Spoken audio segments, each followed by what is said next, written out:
લોકમત ન્યૂઝમાં આપનું સ્વાગત છે। સામાજિક કાર્યકર યોગેન્દ્ર બારોટ દ્વારા વીએમસી મેયર ગેટ બહાર સવારના 11 થી સાંજના 6 કલાક સુધી ઉપવાસ આંદોલન કર્યું હતું।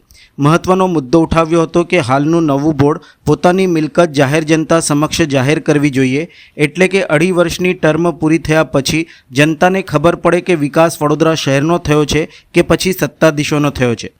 સામાજિક કાર્યકર યોગેન્દ્ર બારોટ દ્વારા વીએમસી કચેરી બહાર ઉપવાસ આંદોલન કર્યું હતું। આ ઉપવાસ આંદોલન સંદર્ભે તેમણે આક્ષેપો સાથે જણાવ્યું હતું કે વડોદરા શહેરમાં છેલ્લા 10 વર્ષમાં જે સત્તાધીશો મલાઈ ખાઈને ગયા છે, પૂર આવ્યું ત્યારે સિનિયર ધારાસભ્ય બોલ્યા હતા કે વડોદરા શહેરની અંદર જે છેલ્લું બોર્ડ હતું તેમાં કરપ્શન બહુ થયું, તો હવે નવા મેયર, ડેપ્યુટી મેયર, ચેરમેન આવ્યા છે।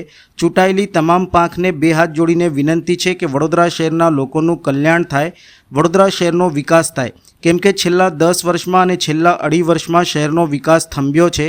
સત્તા મેળવી પોતાની 7 પેઢીને સુધારવાના કાર્યમાં લાગી જતા હોય છે, પરંતુ નવા આવ્યા છે તેમની પાસે એક જ અપેક્ષા છે કે તમે વડોદરા શહેરનું સારું કરજો, ભૂતકાળ જેવું ન થાય તેવી આશા કરીએ છીએ। 28 લાખ લોકોની પ્રાથમિક જરૂરિયાતો પૂરી થાય, સમસ્યાનું નિરાકરણ થાય તેવી માંગ કરી હતી।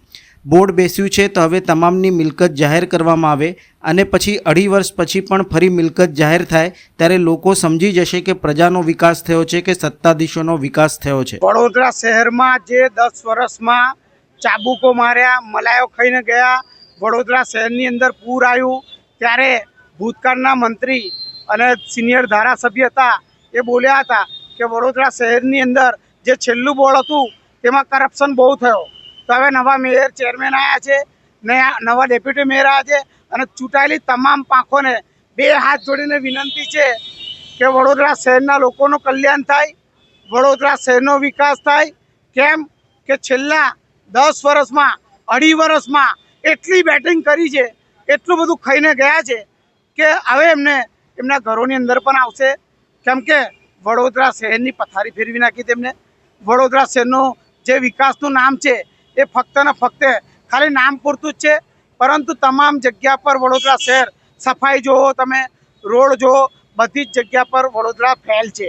એનું મૂળ કારણ છે કે વડોદરા શહેરની અંદર કોઈ પણ મેયર બને છે, કોઈ પણ ચેરમેન બને છે એ પોતાની 7 પેઢી સુધારવામાં પડ્યા હોય છે, પરંતુ નવા આવ્યા છે તેમની પાસે બે હાથ જોડીને એક જ વિનંતી રાખીએ છીએ કે તમે વડોદરા શહેરનું સારું કરજો, જે ભૂતકાળમાં કરીને ગયા છે એ તમે ના કરતા એ આશા રાખીએ છીએ।